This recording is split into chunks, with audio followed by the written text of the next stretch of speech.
A tall man in a dark coat walks down a snowy street as a family passes. The little girl looks up in surprise, exclaiming how huge he is. Her parents smile politely and move along, leaving him standing in silence. Looking around at the couples crowding the sidewalk, he realizes he's the only one walking completely alone. He heads down toward the subway entrance, but suddenly stops in his tracks. Glancing down at the pavement, he spots a man dressed as Santa sitting on the freezing ground. The old man is huddled up against the cold beside a small sign asking passersby to tell Santa their wish. Normally he'd ignore it, but something makes him pause. Crouching down beside the beggar, he opens his wallet to share a leftover rice ball and some cash. As he sets the food down, the old man suddenly grabs his wrist. Clasping his hand tightly, the beggar shouts that he wants to repay such a kind soul by granting his wish. Creeped out by the sudden outburst, the young man tells him to let go, regretting his rare act of charity. But as he tries to pull away, the old man's grip locks tight. Stunned that he's being completely overpowered, he can't move an inch as Santa insists on granting a wish. The old man begs, explaining he can't return home until a wish is made, drawing a tired sigh from him. Defeated, he asks if making a wish will finally set him free, and Santa eagerly agrees. Looking him in the eye, he starts to utter his wish, blurting out that he wants to win the lottery jackpot. But Santa instantly calls out his lie, demanding his true heart's desire. Pausing thoughtfully, he remembers his years of loneliness following his family's loss, and quietly confesses that he just wants a loving wife and a sweet daughter. Moved to tears, Santa senses his deep solitude and declares how lucky he is to meet a kindred spirit. Suddenly, Santa's eyes flash red with a manic grin as he vows to grant that exact request, shouting a bizarre blessing that sends a chill through him. Yanking his wrist free from the lunatic's grip, he bolts down the subway stairs, while Santa yells after him that all of Santa Village is rooting for him. Once on the train, he sits down and inspects the deep bruise on his wrist. He tries to convince himself the old man was just insane, yet he knows why he actually gave an honest answer. A poster of a happy family reminds him of what he secretly longs for. Exhausted, he closes his eyes and drifts off, only to wake up shirtless in an unfamiliar room, groaning in confusion. He stares in utter shock, realizing he is no longer on the train. Outside, a horse-drawn carriage rolls through a strange medieval town, while inside the iron cage, he kneels in his underwear, shivering in leg irons. He looks around at the rag-clothed old men and gaunt prisoners locked up beside him, realizing he is trapped in a moving prison wagon filled with captives. Sudden heavy footsteps approach from outside, and as armored guards shout at each other, he realizes he can't understand a word of their strange language. Putting the pieces together, the medieval village, the alien speech, and the absence of anyone from home, his mind races to grasp this impossible reality. Exhaling a trembling breath, his bare feet shiver against the freezing wooden floorboards. Spotting a motionless prisoner slumped in the corner, he wonders if the man has already passed away. Apologizing under his breath, he reaches out and takes the tunic off the body, pulling the coarse garment over his bare chest for warmth. Collapsing back onto the floor, he covers his face, completely overwhelmed by what lies ahead. Remembering Santa's promise, he lies on the floor wondering if this is the happiness he wished for. As the prison carriage moves endlessly through dense forest trails towards somewhere unknown, he comes to accept two harsh facts. First, that every prisoner here, including him, is a slave. And second, the soldiers are hauling them around for a reason. Observing the ragged captives sharing his wooden cell, he watches a guard finally unlatch the heavy iron lock. Shouted at in that alien tongue, the captives are marched down the ramp at sword point. While admitting he is a slave stings his pride, part of him actually starts to feel hopeful.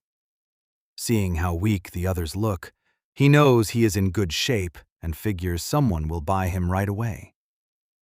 Instead, reality hits him hard. The wagon just keeps rolling through mountain roads day after day, with no buyers ever appearing to make an offer on any of them. Collapsing back onto the cage floor, he realizes nobody wants to buy them. Memories of his mother asking if he understands surface in his mind as he lies broken. Overwhelmed, he wonders how much longer he can endure this nightmare, recalling Santa's grand promise of giving him happiness. Furious at being lied to, he curses both his old life and this new world, gripping a metal fork with sudden desperation. In a moment of unbearable despair, he raises it toward his own throat to end the pain, only to stop short as the prongs touch his neck. Remembering his simple dream to have a loving family and be happy, he lowers his hand, realizing death is not what he truly wants. Suddenly, a warm loaf of bread is slipped through the wooden bars. A kind young woman smiles brightly at the captives, handing the food to one of the prisoners while speaking her local language, as a small blonde child peeks shyly from behind her skirt. The protagonist gazes up from inside his cage wagon, moved by their warmth. Deep in the forest stands a quiet wooden cabin. Inside, the woman sits down for dinner with the little girl. The child eagerly gulps down the last drops of her soup. Noticing she wants more, the woman pushes her own bowl forward. The girl hesitates, looking down at the extra meal. Knowing the woman is hungry too, she listens as her caregiver insists she eat. Surprised by the selflessness, the child gently slides one bowl back across the table. Touched by her compassion, the woman smiles warmly and accepts it. Suddenly, heavy pounding on the door shatters the peace as the village chief calls out. Startled, the woman pulls the child into a tight, protective embrace. Her face turns pale with dread as the chief issues strict demands from outside. He commands her to bring food for the soldiers at daybreak before walking away. Sitting alone in the dim room, she kneels on the floor, terrified of facing another beating. Though fear makes her want to flee, she looks down at the child in her arms and vows never to leave her behind. She refuses to abandon the child and leave her all alone again. The little girl whimpers, bursting into tears as she clings tightly to her chest. The woman holds her close on the cabin floor as the child's desperate sobs fill the room. Once the girl calms down, the woman sits in silence, terrified of what will happen to her. She dreads reliving the nightmare of her past, glancing back toward the sleeping child. She knows the girl carries that same fear, a nameless 5-year-old child left behind by her deceased father. The woman recalls her own past when her father sold her for a single rabbit skin. She arrived at the secluded hut holding a small sack of belongings, only to be beaten on her very first day before she could even unpack. The man who was supposed to be her husband cornered her with clenched fists, leaving her lying bruised and helpless on the wooden floor. And in that moment, the timid little girl quietly approached her for the first time. As she lay battered on the cold wooden floor, the timid young girl stepped closer, watching her with hesitant, gentle eyes. She quietly sat down right beside her, reaching out a small hand to touch her hair in comfort. That day, 2 lonely souls bonded on the floor of that dark cabin. Later, villagers reported that her abusive husband was killed by wolves while hunting, never to return. Yet his death brought no true peace to her mind, knowing that in this harsh world, a widowed woman left without a husband remains completely vulnerable. Walking through the village holding her daughter's hand, the little girl suddenly points down the dirt path. Parked ahead in the shade stands a wooden cage wagon housing a captive man. Exclaiming in surprise, the child calls out that there's a carriage nearby. The woman stops and stares carefully at the prisoner locked inside. As they approach the side of the wooden wagon, the man inside suddenly shifts and looks directly up at her, leaving her wide-eyed in utter shock. Memories of her late husband's abuse flood back, echoing his furious shouts as he struck her down. He had sneered at them for huddling together, slamming down a fork in disgust while she crouched to shield her crying child. The memory of that fallen fork flashes in her eye, merging into the sight of the captive young man before her. Moved by sympathy, she reaches into a basket and takes a loaf of bread, standing tall as her daughter looks up at her. She walks over toward the wooden cage wagon and hands the bread through the bars to the prisoner, while her daughter peeks behind her skirt. Suddenly, an older villager approaches and greets her, catching her off guard. He hands her a bowl, telling her to return home while they manage the soldiers. With a gentle smile, she takes her daughter's hand and bids the prisoner goodbye as they head back. As the girl glances back, the young man stares quietly at the bread in his hands. But before he can even take a bite, the cage door unlatches. 2 armed soldiers bark at him to get out, roughly kicking him down onto the dirt ground. He groans, pushing himself up while clinging tightly to his loaf. Nearby, a village supervisor calls out for them to begin, standing over 3 bound prisoners. Suddenly, the guards draw daggers and slash the prisoners' wrists, making them cry out as blood spills. The blood drips directly onto sheets of parchment laid out beneath their hands. As the soldiers lift the bloody documents, a strange blue light flares up from the paper, leaving the young man stunned by the magical sight. He stares in utter disbelief, wondering what kind of brutal world he has ended up in. One of the guards whispers something in an unfamiliar language to the leader, before both men turn their cold gazes down toward him. The young man looks up in confusion, wondering what they plan to do with him. Meanwhile, up near a quiet hut at the edge of the forest, a village matron drops off a heavy sack of supplies. She reminds the young widow that her new husband doesn't speak their language, explaining that the village only tolerated her late husband because they needed a mountain keeper. She adds that although the new man looks intimidating, his hands are soft like a noble's, reassuring her that he seems non-violent and can support them by hunting. The widow softly replies that she doesn't care about living well, admitting her only hope is that he isn't abusive. Gazing down at her sleeping daughter, she just wants them to be left in peace. Suddenly, heavy knocking rattles the front door as a man shouts to open up. The widow startles in fear, glancing out the window to see a villager standing with her tall new groom. The door swings open as the villager announces he brought the man she's to marry, leaving her tense as the matron tells them to bring him inside. Stepping inside the hut, the young man looks around, wondering where they've brought him. The young widow and her daughter cower on the floor, trembling in fear. Towering over them, he pauses as he takes in the sight of the terrified family. Looking up at his massive frame, the widow breaks into a cold sweat. As he looks closer, he suddenly recognizes her as the kind woman who gave him bread. Seeing her tremble so violently, he wonders why she's terrified of him. Before he can process it, the older villager grabs his arm, asking what he's doing just standing there. He drags him right over to the frightened woman, telling him not to be so stiff since he's getting married. The villager then reaches down and grabs the widow's hand, placing it directly into the young man's palm. They stand side by side in awkward silence, while the little girl watches nervously. Looking down at her, the young man suddenly realizes what is taking place. He remembers the wild Santa promising him a pure-hearted wife and a devoted daughter. Looking at the woman, she really does seem like a timid, gentle bride, while her daughter gazes up at him with wide, innocent eyes.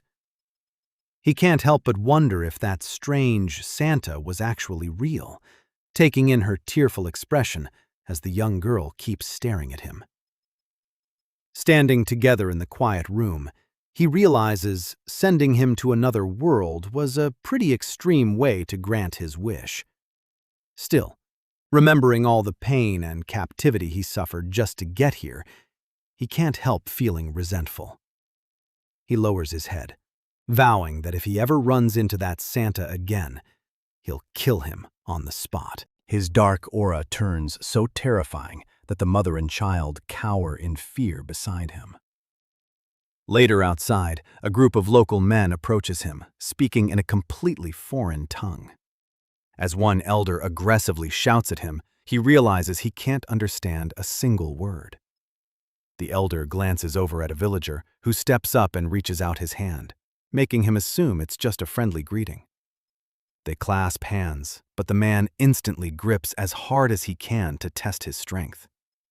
Instead of wincing, he stands completely unfazed while the villager strains in agony, wondering if bone-crushing handshakes are normal here. Taking a second to process what's happening, he squeezes back just a little, instantly bringing the guy to his knees in pain. Seeing his comrade defeated, the older villager quickly steps in, offering a wooden bow and arrow instead of another fight. He hands the weapons directly over, leaving the young man wondering why he's receiving them if they aren't hostile. The old man then puts his hands up near his ears and begins hopping around like a rabbit, making him realize the elder is trying to show him how to hunt. Suddenly, the elder freezes, excitedly shouting and pointing into the nearby brush. Sitting right there is a small white rabbit chewing on leaves. As the old man urges him to shoot, he panics, realizing he's never even held a bow before. He kneels down and draws the bowstring, doubting he can hit anything on his first try. When he lets the arrow fly, it whizzes far over the startled rabbit's head. Yet the elder bursts into wild applause, leaving him completely baffled. Heavy footsteps then sound along the trail, drawing his attention to the kind village woman walking up with her little girl. He stares in stunned silence, taking in the sudden realization that this woman is meant to be his bride. As his eyes lock onto her, his heart unexpectedly begins to pound, leaving him standing there bright red and embarrassed right in front of her. They sit together on a cloth blanket in heavy silence. She quietly hands him a bowl of warm stew, bowing her head. Looking at the rich soup loaded with meat and vegetables, he begins eating while she and her daughter watch him intently. But when he lifts the bowl to sip directly, she flinches and pulls her child close. He pauses, taking in their guarded reaction, but a soft smile soon crosses his face. Family is something he hasn't known since middle school, living alone all the way into his 30s. Yet right now, despite their wariness, he suddenly has a family of his own. It might be a completely backwards way to start one, but given everything he endured to get here, the order doesn't matter. Looking up at the open sky, he sighs, torn between wanting to kill Santa and wanting to thank him. Ultimately, he softly speaks a quiet thank you. The next day, things move fast as they set off through the forest. Walking ahead with a heavy load, he glances back to check on his new family. Both the mother and daughter are visibly exhausted, struggling to keep pace. Frustrated by the language barrier, he cannot even ask if they need to rest. He knows he must adapt to this world as quickly as possible. Suddenly, his footsteps grind to a halt as a memory of his mother resurfaces, reminding him that protecting someone leaves no room for hesitation. She told him that to protect others, one must act immediately. With her advice in mind, he prepares to step up for those behind him. He steps back toward the exhausted mother and child. Seeing his imposing figure, the little girl tearfully shrinks back. Trying to reassure them, he kneels down and explains that he wants to carry them. But unable to understand his language, the mother misinterprets his intent. She drops to her knees, pleading desperately in her foreign tongue. Beside her, the little girl starts sobbing. He realizes his serious expression is only scaring them more. Deciding to take action anyway, he asks for their forgiveness and grabs both of them around the waist. In one swift motion, he effortlessly lifts both mother and child into his arms. The mother gasps in surprise as she is lifted into the air. Stunned by his incredible strength, she stares at him in disbelief. He stands tall, effortlessly balancing both mother and child in his arms. The little girl clings to his heavy backpack, calling out in her foreign tongue. Looking down at the ground below, she gasps as he starts walking. Looking straight ahead, he tells them calmly to hold on tight. Even carrying both of them alongside his gear, he notices how light they feel. He resolves to learn their language and hunt plenty of meat so they eat well.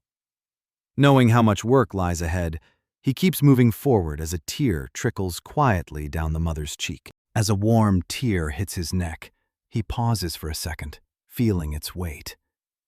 The young mother quietly holds back her emotions in his arms. Together, they follow the elder along the narrow forest path. Reaching the rustic cabin, Juhan bows politely to thank the old man for leading the way.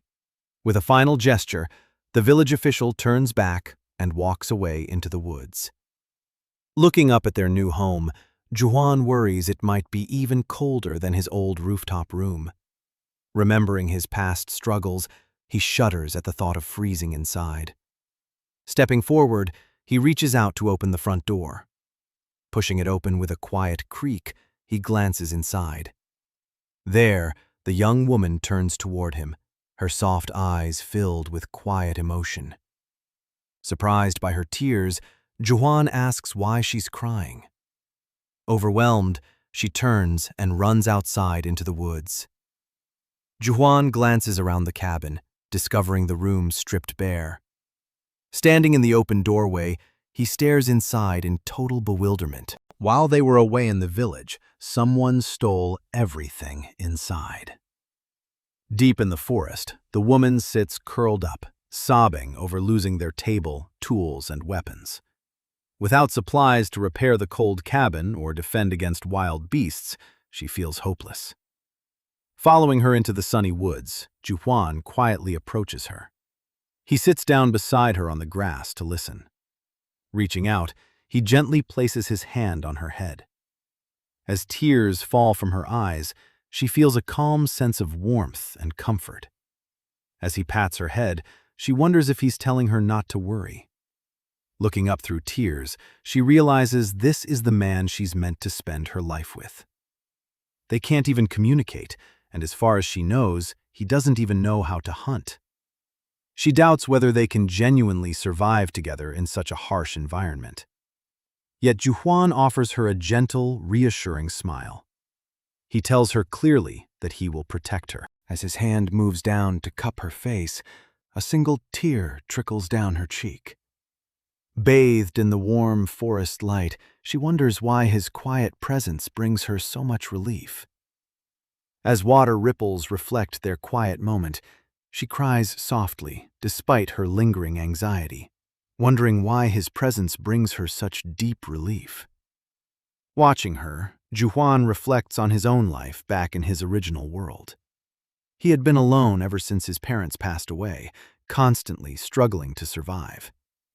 He gently pats her shoulder to calm her tears, knowing that now that he has a family, he can overcome anything. Thumping his chest with a warm smile, he promises to do whatever it takes to protect and provide for them.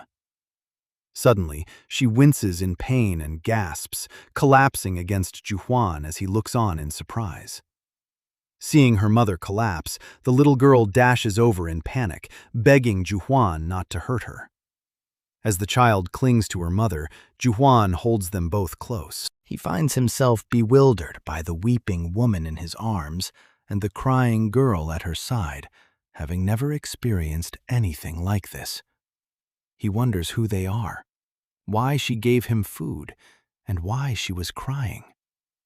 Holding them gently, he vows to make them happier than anyone and never let them cry again. Holding them close, Juhuan silently vows to make sure they never regret staying with him. Later, at his cabin in the woods, the three of them sit across from each other on the floor in uncomfortable silence. Juhuan fidgets awkwardly, realizing that despite their emotional breakthrough, they seem right back at square one. Still, seeing her look nervous rather than terrified is a relief, even if he has no idea how to break the ice. Suddenly, an idea hits him. He scoots forward eagerly, making the mother instinctively shield her daughter. Smiling warmly, he points to himself and introduces himself as Kim Juhuan. He repeats his name slowly, figuring they should at least know what to call each other. The woman stares at him in surprise, and Juhuan gestures toward her, asking for her name. After a hesitant pause, she quietly stammers out a response. Pointing to her chest, she introduces herself as Lizzie, which Juhuan repeats with a smile. He tells her it is a lovely name, before gently turning to the little girl to ask for hers, too. But the moment he asks, both mother and child go completely rigid, plunging the room right back into heavy silence. When the little girl shakes her head, Juhuan realizes she doesn't have a name yet. Heartbroken by her silence, he gently reaches out to pat her head. Smiling warmly, he gives her the name Dorothy, just like the girl from The Wizard of Oz who went on incredible adventures.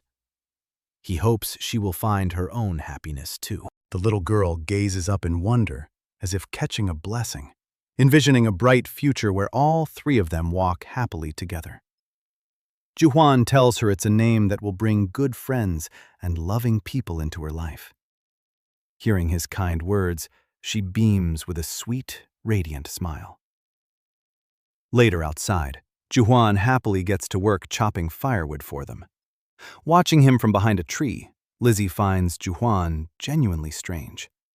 Though his frame is larger than her late husband's, he treats her with kindness instead of violence. She realizes he is completely unlike anyone she has ever known. Whispering his name, she wonders about his unfamiliar language, delivered in a refined and gentle tone.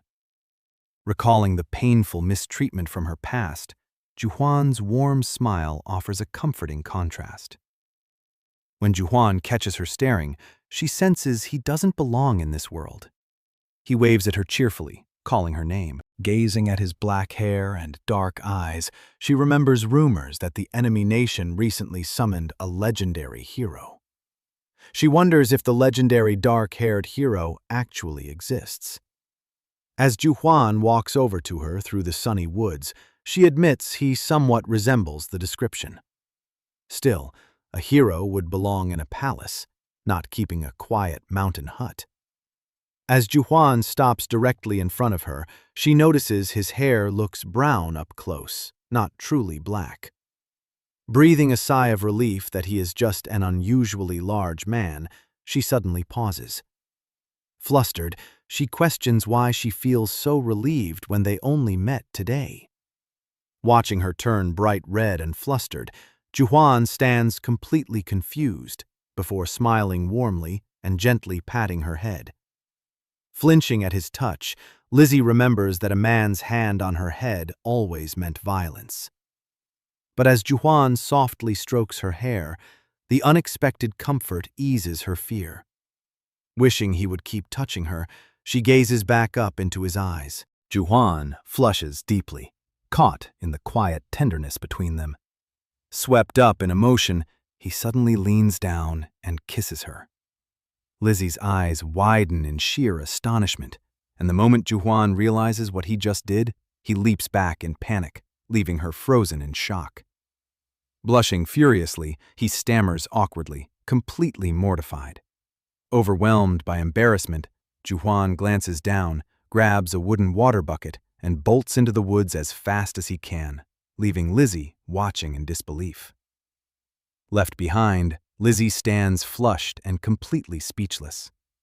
Wandering through the trees, Juan agonizes over what she must think of him. He clutches his head, reminding himself that even if they are technically married, they only just met today. Unable to even speak her language, he wonders if he should just pretend it never happened. Suddenly, his feet come to a dead stop. Looking around at the unfamiliar trees, he realizes he has no idea where he is. As the woods grow ominously dark and quiet, he decides to just fetch the water quickly and head straight back. But before he can take a step, a sudden chill freezes him in place. Emerging from the shadows, a giant black wolf with glowing red eyes looms right in front of him. The massive beast bares its razor-sharp fangs, letting out a low, menacing growl. Juan breaks into a cold sweat, swallowing hard as terror grips him. He stares in utter disbelief at the monstrous creature towering before him in the dark woods. Realizing he has no weapon, Juan slowly crouches down, trembling uncontrollably. His shaky hand reaches toward a heavy wooden branch lying on the forest floor. With a burst of desperation, he snatches the thick stick, bracing himself as the giant wolf lets out a deafening roar and prepares to attack. The wolf bites down hard on the wooden branch Juan holds up. He roars, pushing back with everything he has as their power collides. When the stick violently snaps in two, Juan refuses to give up and throws a heavy punch at the beast's face. Screaming that he will not die here, his bare fist strikes the monster dead on, forcing it back. Pain surges through Juan as he feels like his whole body is catching fire. Sudden sparks flare in his eyes, and bright, fiery energy erupts across his arms, startling the monster. He stares at his burning hand in utter disbelief. Seizing the opening, Juan leaps directly onto the beast's back. He raises his glowing fist high in the air and pummels the creature with a series of brutal, heavy strikes. The giant wolf collapses to the ground, smoking and defeated. Collapsing onto the grass, Juan stares up, wondering how his arm caught fire in the first place. Looking down at his arm, he notices that even his clothes aren't burned at all. He wonders if what he just used was actually magic. Gaining special powers after being sent to another world is a common trope in fantasy novels. Staring up at his open palm, he decides to test his theory. He thrusts his hand toward the sky and shouts, "Fireball!" Nothing happens, so he yells, "Fireball!" over and over again. He tries calling out, "Firestorm!" and "Firewall!" He shouts every dramatic spell he can recall, from dragon breath to invoking spirits and fire fairies. Yet complete silence follows, leaving him lying there feeling utterly foolish. Still, if he learns to control this power, it will definitely help him provide for his family as a hunter. He pictures giving Lizzie and Dorothy a better life, serving them delicious meals and making them truly happy. And without any doctors nearby in these mountains, magic could heal them whenever they get hurt. Resting his hand over his forehead, he tells himself to take things one step at a time. He remembers his grandfather's funeral, when he was left completely alone. Back then, an enraged relative lashed out and struck him, screaming that his entire family died because they lived with him. Trapped under their cruel accusations, he was forced to bear all the blame. Shaking off the dark memory, he returns his focus to the present. He hoists the massive wolf onto his shoulders without draining its blood, avoiding other predators. Heading home before dark, he plans to at least skin the hide tonight. Watching his grandfather butcher chickens and rabbits years ago turned out to be useful after all. Still, he wonders how he will ever learn to control his magic. Meanwhile, inside the cozy cabin, Lizzie tidies the kitchen while Dorothy toddles around. The little girl proudly hands over a bowl, bringing a warm smile to her mother's face. Lizzie gently pats her daughter's head, thanking her with a warm smile. Dorothy giggles happily, soaking in her mother's praise. She scampered across the wooden floor toward the window, peeking outside through the open wooden shutters. But as she stares outside, her eyes suddenly widen. Right at the sill, a massive black wolf head looms into view, terrifying her. Her piercing scream echoes through the house.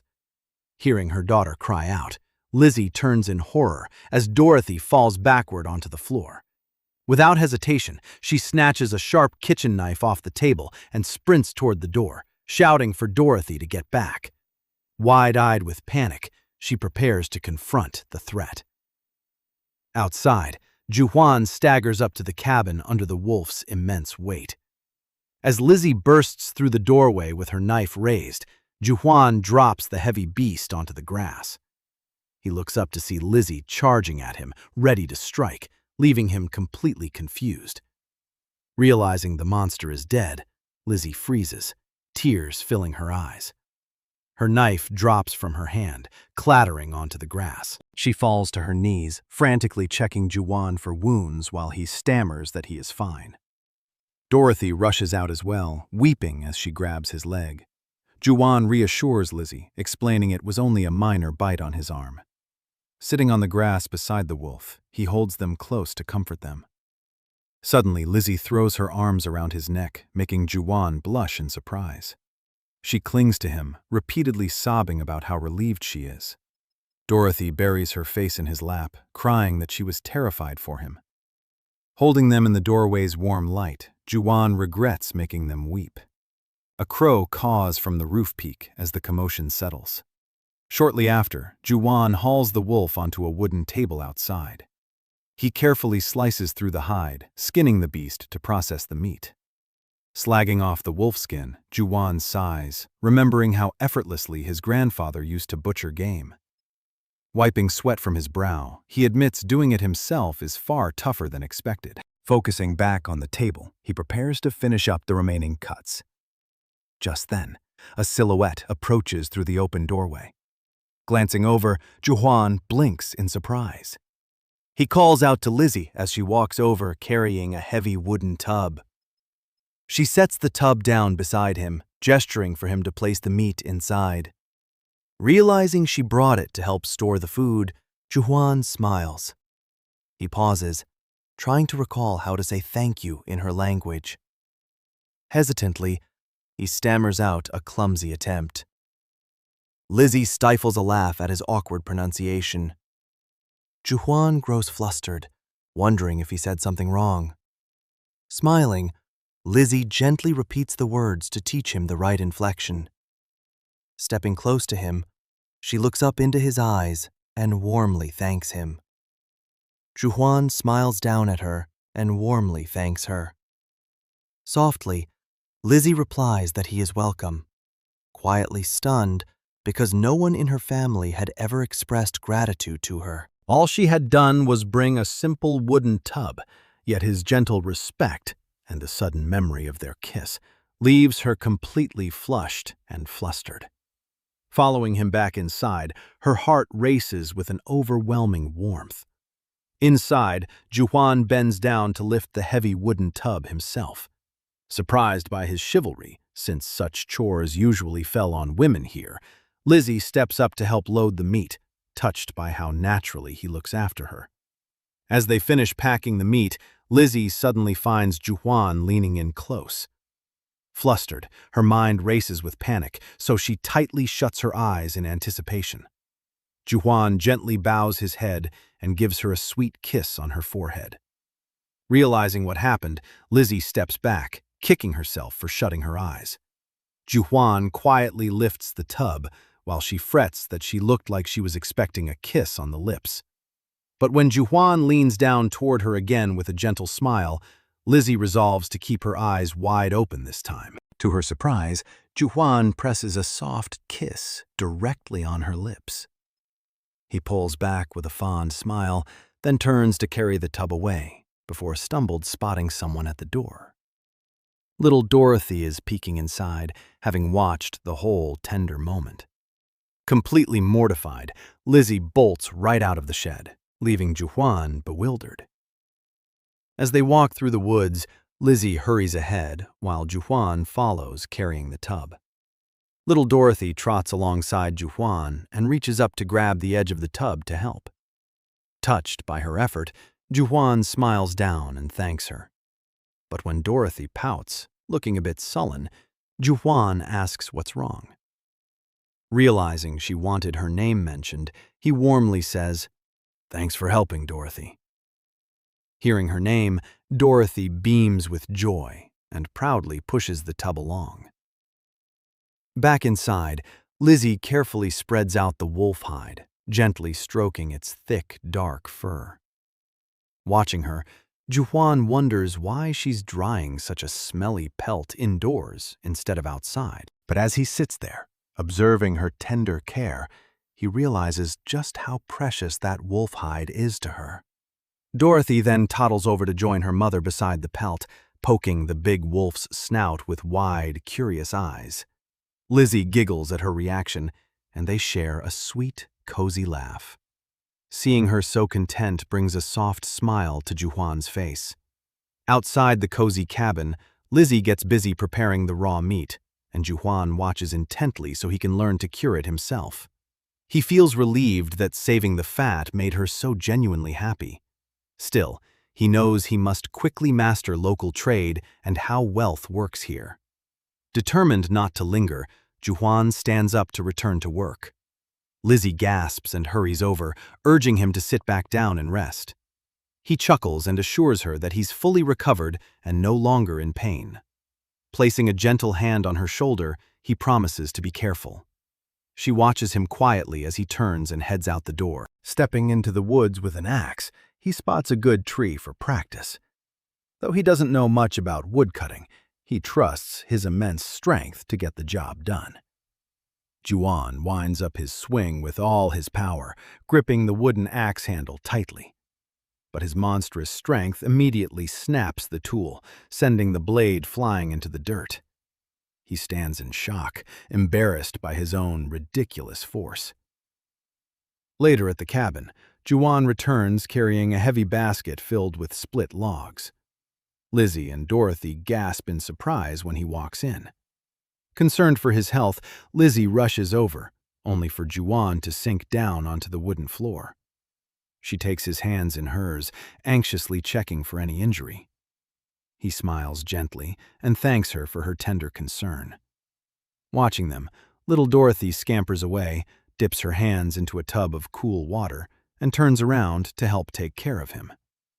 Dorothy splashes cool water right onto Juan's chest, startling him completely. He sits, bewildered, as she grips his shirt with her tiny, wet hands. Lizzie laughs heartily at the adorable sight, while Juan smiles in surprise. Dorothy looks up with wide, expectant eyes, hoping she made him feel better. Softening, Juan gently pats her head and thanks her. But when she turns to fetch even more water, he frantically calls out for her to stop. Lizzie giggles at her daughter's endless eagerness, sharing a warm moment with Juan. Watching them, Juan reflects on how happy he feels, vowing to protect their precious smiles. Outside, peaceful smoke rises from the cabin chimney as evening sets in. Warmth fills the home while dinner simmers on the hearth. Soon, Juan and Lizzie eat a cozy meal together while Dorothy sleeps soundly beside them. Juan glances over at the little girl resting on her pillow. She slumbers peacefully, still tightly holding her spoon. Lizzie chuckles softly at her daughter, exchanging a fond look with Juan. With a smile, Juan gently scoops up the sleeping child to carry her to bed. As Juan lifts the sleeping girl, Lizzie bends down to pick up the dropped spoon. He carries Dorothy softly across the room, laying her gently onto the cozy bed and tucking her in. Outside, quiet settles over the cabin in the evening light. Over by the hearth, Lizzie wrings out a warm, damp cloth from the pot. Juwan approaches her, wondering what she is preparing. Before he can ask, Lizzie reaches out and softly grasps his wrist. She looks up at him with a tender, blushing face, holding the warm cloth. Caught off guard, Juwan gazes down at her in quiet surprise. They stand wrapped in the cozy glow of the hearth fire. Lizzie tenderly reaches up toward his neck, carefully wiping away his sweat with the soothing, damp towel. She blushes softly, telling herself this is what a devoted wife ought to do.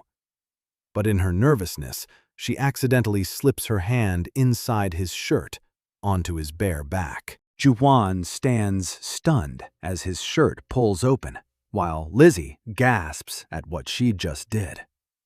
Seeing her panic, he offers a gentle, playful smirk. Mortified by her own clumsiness, Lizzie pulls away, blushing furiously as she groans in total embarrassment. Juwan gently catches her hand before she can back away. He smiles down at her, setting her heart racing.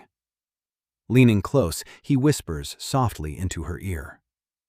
Outside, the forest cabin rests under the quiet night sky. Taking her by the hand, Juwan guides her over to the bed. He lowers her gently onto the mattress beside the glowing lantern. Hovering above her, he gazes into her eyes with deep tenderness. Lizzie lies beneath him, her breath hitching as she looks up. With a soft exhale, she smiles and surrenders to the moment. Juwan leans down and kisses her sweet lips, marveling at how soft she is. They embrace in the warm lantern light, lost in each other. Across the room, little Dorothy sleeps peacefully in her bed. In his heart, Juwan silently prays that this precious family will never be taken from him. Wealthy nobles in grand castles with endless rooms might never understand, but poor families sleeping side by side in small spaces know everything that happens at night. Having grown up amidst fear and violence in crowded rooms, Lizzie marvels at the gentle love she has finally found. As a child, whenever her father fell asleep, her mother's quiet weeping would echo until dawn.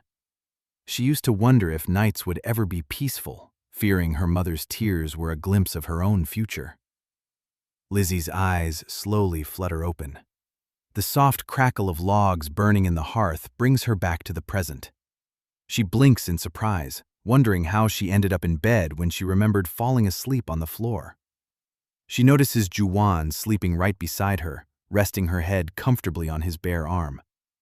Dorothy lies fast asleep on her other side, holding onto her tightly. Smiling softly, Lizzie snuggles into the cozy bed, feeling genuine warmth and comfort. Looking at Juwan's peaceful face, she places a hand on his chest, marveling at how he has changed her world. Juwan murmurs softly in his sleep and shifts. He wraps his arm tighter around her, drawing her close against his chest alongside Dorothy. Held so securely, her face flushes as her heart begins pounding wildly. A quiet happiness fills her, while the three of them lie wrapped together under the covers. Morning arrives as soft sunlight streams through the high window. Juwan stirs awake, finding little Dorothy still sleeping soundly beside him. He sits up quietly, keeping the heavy blanket tucked around the child. He gives Dorothy's hair a tender pat before getting up. Over near the fireplace, Lizzie is already up, walking over to fetch a heavy bucket of water. Before she can lift it, Juwan reaches out and grabs the handle for her, taking her by surprise. He lifts the heavy bucket effortlessly, giving her a gentle smile. Pouring the water directly into the pot, steam immediately billows up from the hot hearth. Juwan turns back to her and speaks a short greeting. Lizzie blinks in utter confusion, unable to understand the strange language he just used. Switching back to her tongue, he asks if she slept well, calling her honey, which instantly makes her face turn bright red. Watching her blush so deeply, Juhuan realizes she is completely flustered by the affectionate title. He chuckles to himself, amused by how embarrassed she gets over terms like darling or husband. Playfully stepping closer, he asks what she would like to be called instead. Lizzie lets out a flustered squeak, her cheeks burning even hotter. Teasing her further, Juhuan calls her honey once more, leaving her completely overwhelmed. She quickly turns her back to him, though her blushing neck gives her away. Finding her reaction adorable, Juhuan cannot resist teasing her a bit more. He pokes her back gently, teasingly asking her to turn around and look at him. Over in bed, little Dorothy stirs awake, rubbing her sleepy eyes. Still half in a dream, she pictures a piece of roasted meat flying through the air. Drooling slightly, she dazedly murmurs her morning desire. She tumbles out of bed and scrambles onto her feet.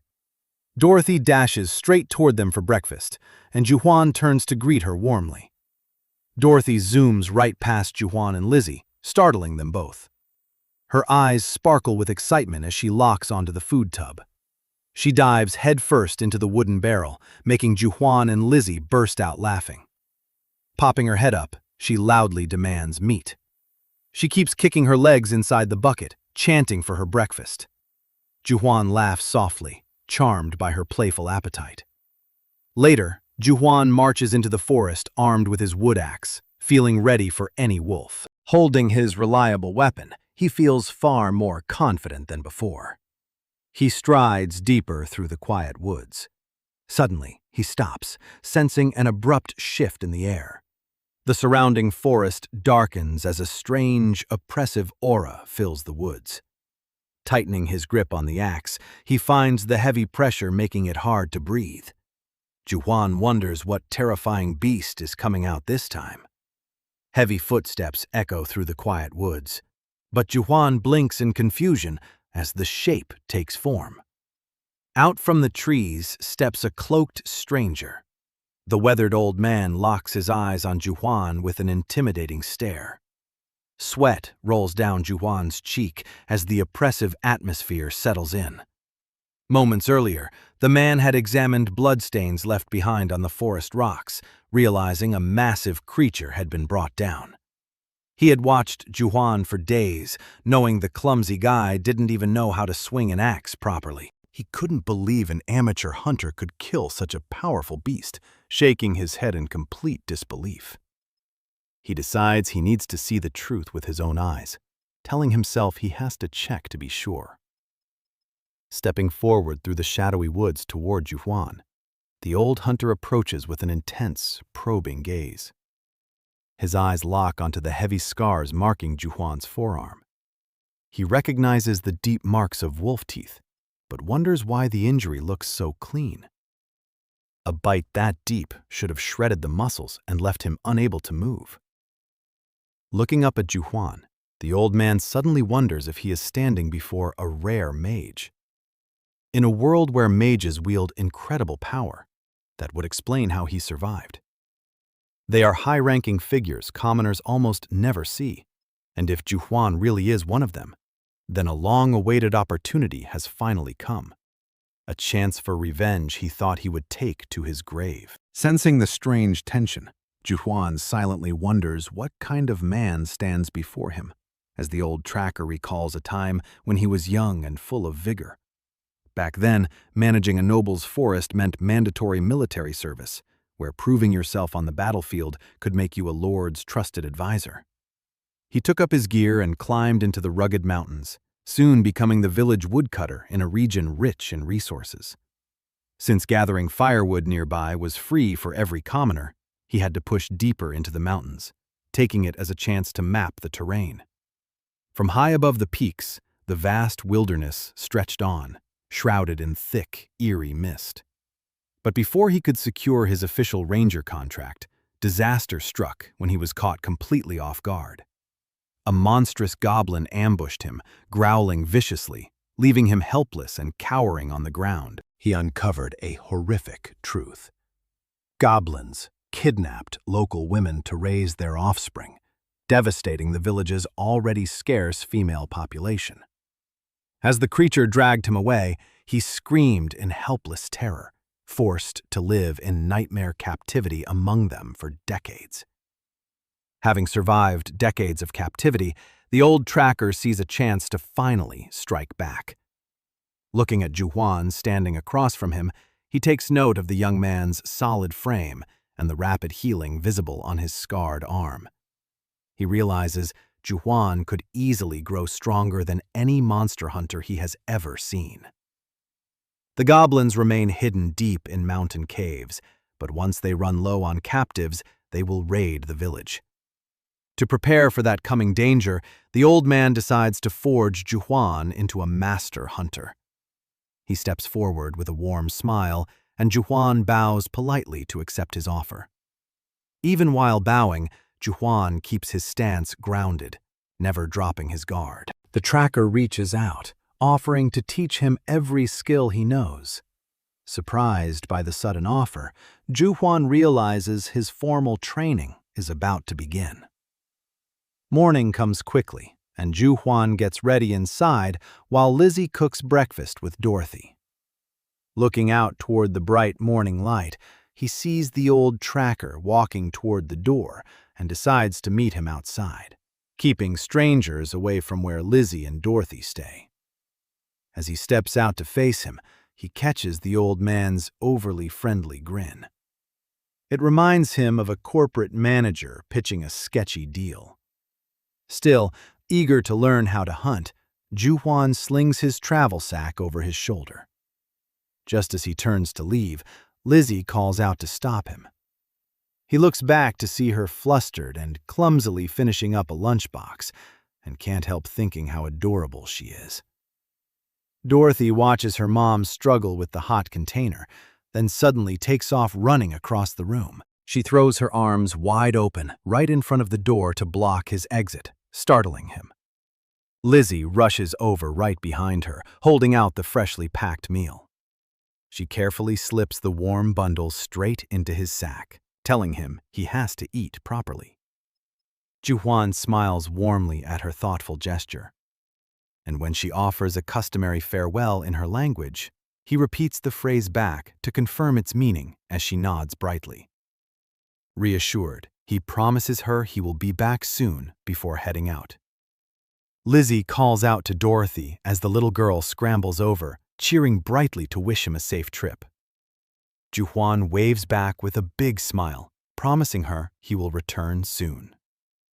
Stepping outside beside the old tracker, he looks back at them waving and realizes he really doesn't want to leave, gazing at their warm expressions and admitting to himself that his new family is just too adorable to leave behind. He follows the hooded tracker deep into the quiet forest, wondering what it is the old man is taking him so far to see.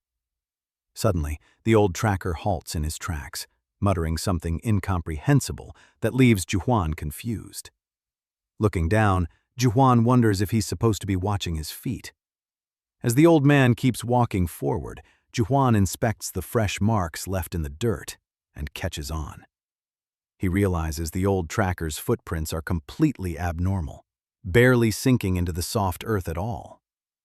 Meanwhile, back at the village, thugs corner Lizzie in her home, sneering that she's suddenly brave now that she has a husband. One of them violently shoves her down, slamming her face first onto the hard wooden floor. Lizzie groans as she tries to sit up, suddenly spotting Dorothy hiding nearby. Terrified for her daughter, she turns her eyes away so the thugs won't notice the child. Dorothy watches from the shadows in shock. Cowering on the floor, she blames herself for hiding and wonders how to help. The thugs mock Lizzie, sneering at how confident she acts now that she has a husband. But they worry that if the mountain guardian finds out, he might leave the area. So the leader decides to force her out into the forest instead. He grabs Lizzie by the wrist and orders his men to grab their loot. He warns that if she ever tells Juhuan, they'll return at night to burn down her cabin. As they haul her out the door with their stolen furs, Dorothy pushes herself up from the floor. Seeing her mother dragged away, she realizes Lizzie is in serious danger. Terrified that Lizzie might never come back, the little girl stifles a sob, but the panic quickly overwhelms her. Climbing onto a crate, she cries out desperately for Juhwan to hurry back. But through the window, all she sees are the men dragging Lizzie off into the woods. Walking back through the woods, Juhwan stretches his arms after a long day of training, but he suddenly stops in his tracks. The old tracker points toward the cabin ahead, so Juhwan bows politely and thanks him for the lesson. Before he can leave, a sudden wail echoes through the trees, making Juhwan freeze as he recognizes Dorothy's voice. Looking toward the house, he knows she would never cry like that unless something was terribly wrong. Panic sets in as he wonders if trouble broke out at home. Without a second thought, he takes off sprinting, desperate to reach Lizzie and Dorothy before it's too late. As he bursts through the tree line, he spots the thugs hauling stolen loot and dragging Lizzie into the woods. Fury erupts within him as he vows to destroy whoever hurt his family. Before the men even realize what's happening, Juhwan slams a devastating strike directly into the thug's face. The blow sends the man crashing hard onto the grass. Lizzie gasps his name in relief as Juhwan's glare hardens. He steps forward with deadly silence, making the remaining thugs flinch as the downed man groans. Before the next thug can react, Juhwan grabs him by the neck. He pulls him down into a vicious knee strike to the face, knocking him flat on his back. The last standing thug swings a desperate punch, but Juhwan ducks beneath it and tackles him around the waist. Lifting the man high, he slams him onto the ground. Juhwan mounts the thug, pinning his throat, determined not to stop until his family is safe. Juhwan strikes the man hard, knowing that once people look down on you, it's over. He stands over them, determined to engrave a lesson so deep they will never return.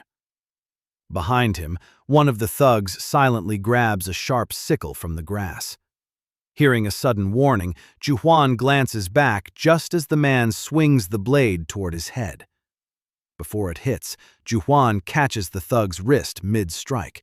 He twists the arm backward with crushing force, making him scream in agony. Rage flares in Juhwan's eyes as he prepares to finish him off. Suddenly, the old tracker rushes in and grabs Juhwan, commanding him to stop. The old hunter grips his arm firmly, telling him to calm down. Pointing toward the distant cabin, he asks if Juhwan sees how terrified his daughter is.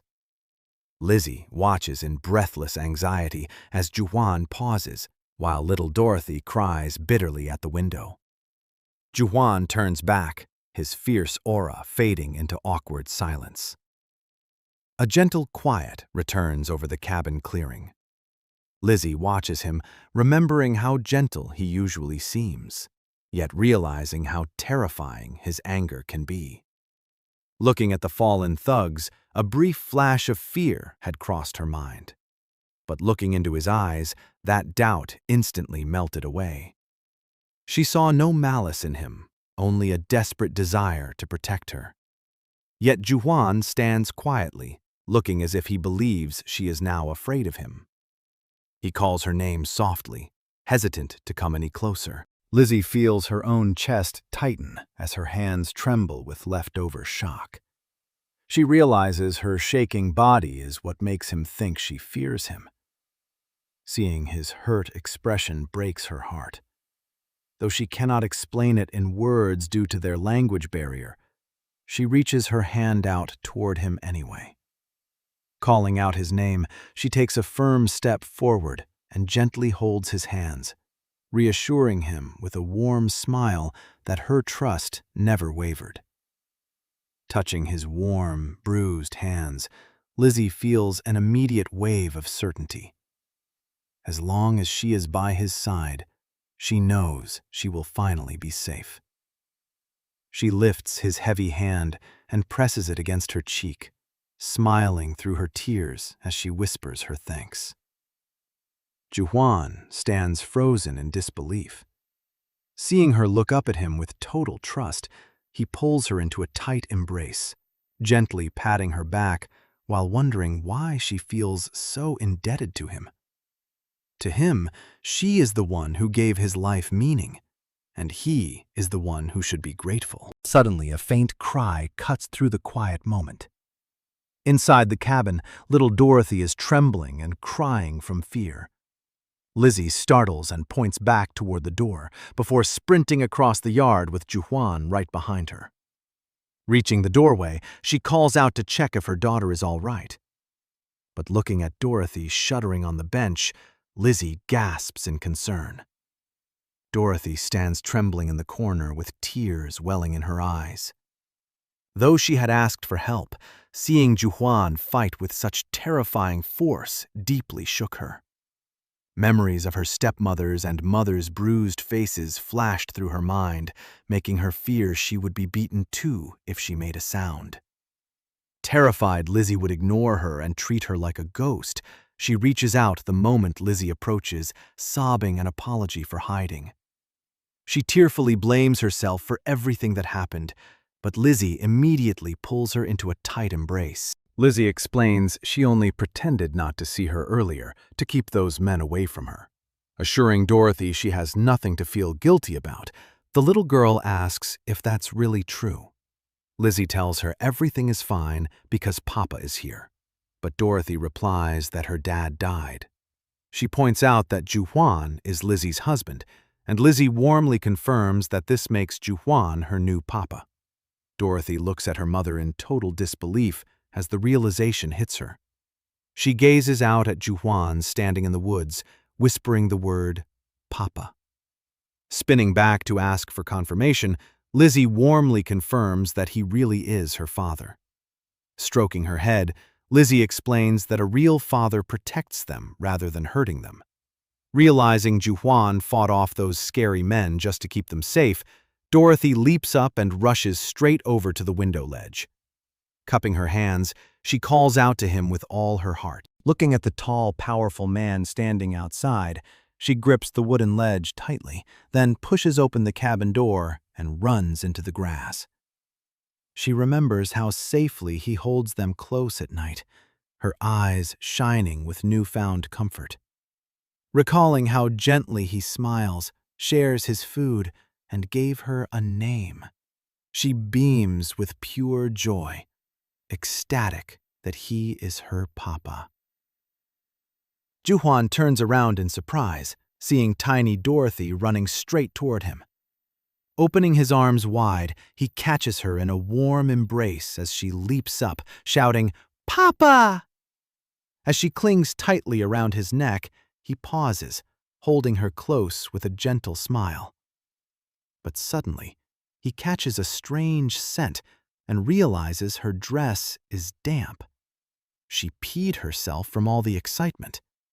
Seeing her innocent smile, he chuckles, knowing he needs to change her clothes quickly before she catches a cold. Just then, Lizzie runs out into the yard, pulling them both into a bright, joyful family embrace. But Dorothy suddenly gasps, remembering the meat. Wriggling down, she shouts and dashes off, sprinting right past the knocked-out thugs lying on the lawn. Ignoring the fallen men entirely, she runs up to the wooden tub full of fresh meat and uses all her tiny strength trying to drag it back herself. She grabs the heavy wooden tub, but as Juan and Lizzie hurry over, calling out her name, Dorothy grits her teeth and strains with every ounce of strength she has. She actually manages to budge the massive container, leaving Juan stunned. Lizzie giggles softly at her daughter's determination before Juan steps up and effortlessly lifts the entire tub.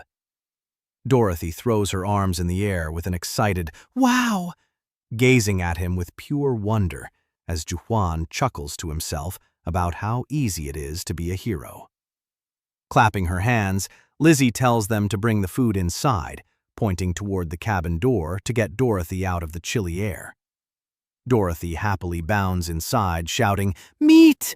with Juan carrying the tub right behind her, finally letting out a soft sigh of relief. Outside, Juan walks over to the groaning thugs lying helpless on the grass, his eyes darkening with furious intent.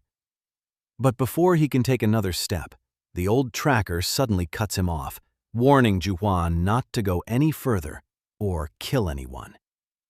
Juhuan stops, realizing getting arrested or enslaved again would ruin everything, especially now that he has a family to protect. Looking down at the men, he grimly warns that he'll remember their faces. The old tracker taps his chest and points to a nearby box of tools, advising him to take the essential mountain gear. Looking back inside, Juhuan sees Lizzie cradling Dorothy in her arms, so he picks up the heavy crate and draped hide with a small smile. Setting the wooden chest down in the cabin, he inspects the tools inside, carefully placing a heavy hammer onto the shelf. Feeling a deep sense of warmth and quiet peace, Juhuan opens his arms as Lizzie and Dorothy greet him with radiant smiles. Gently touching the bruise on Lizzie's cheek, Juhuan wishes he could use magic to heal it right away. Lizzie assures him she's fine, playfully stretching his cheeks into a smile, which makes her burst out laughing at his silly, squished face. Without warning, Juhuan scoops her up into a princess carry, holding her close as she blushes in surprise. But as he holds her, Juhuan suddenly pauses in shock, while Lizzie touches her face and realizes her bruise has completely disappeared. Juhuan wonders if the magic training he did earlier actually worked, breaking into a bright, triumphant smile. Lizzie stares up at him in utter bewilderment, while across the valley, someone shouts out in disbelief at what just happened. Angrily kicking at a chicken, a village woman vents her frustration, while her husband asks why she is so upset about giving fabric to the mountain guardian. He insists they need his protection, but she fumes over losing fabric she saved for 10 years. He explains that to save their harvest, they need someone used to fighting. Dismissing her complaints, he remembers handing over the cloth and seeing Juhuan's beast bites heal at unnatural speed. Realizing the rumors about him must be true, he knows a mage that powerful would be prized even by high nobles. He envisions selling Juhuan to a wealthy noble for a massive fortune, picturing a life far grander than a mere village chief. Since no one knows a healing mage is here yet, he fears losing his payout if nobles or a guild capture Juhuan first.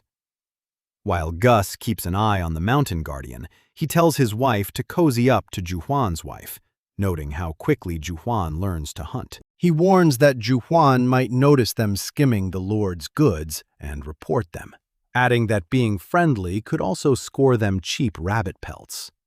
Agreeing, his wife turns away to approach her woman to woman.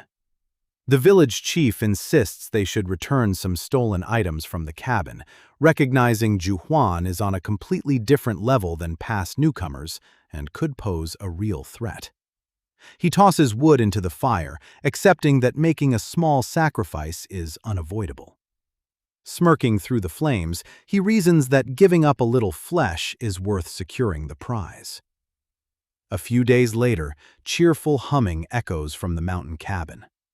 As Juhuan dresses, he notices Lizzie in exceptionally high spirits. She happily unpacks fresh supplies sent over by the village chief that morning, leaving Juhuan amused that returning her old belongings brings her such pure joy. Watching Lizzie reminds Juhuan that true happiness comes from simple things. As he turns to leave, Lizzie looks up at him, surprised when he mentions he's heading out. They share a playful exchange, bantering before he departs. Waving goodbye, he steps out into the bright morning air. Walking outside, he recalls Gus mentioning they were going rabbit hunting today. He steps into the shed to gather supplies, hoping for a successful hunt, especially since little Dorothy is always craving fresh meat. But clutching his hatchet, Juhuan suddenly hesitates, wondering if he can actually bring himself to kill one. He shakes his head violently, resolving to cast aside his modern sensibilities if he wants to survive as a hunter.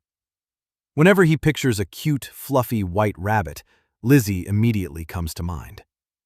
Blushing, he realizes he could never bring himself to hurt something that reminds him of his wife. He secretly hopes whatever they end up catching in the woods is completely hideous, unaware that deep in the shadows of the forest, a terrifying, red-eyed beast is lurking among the trees.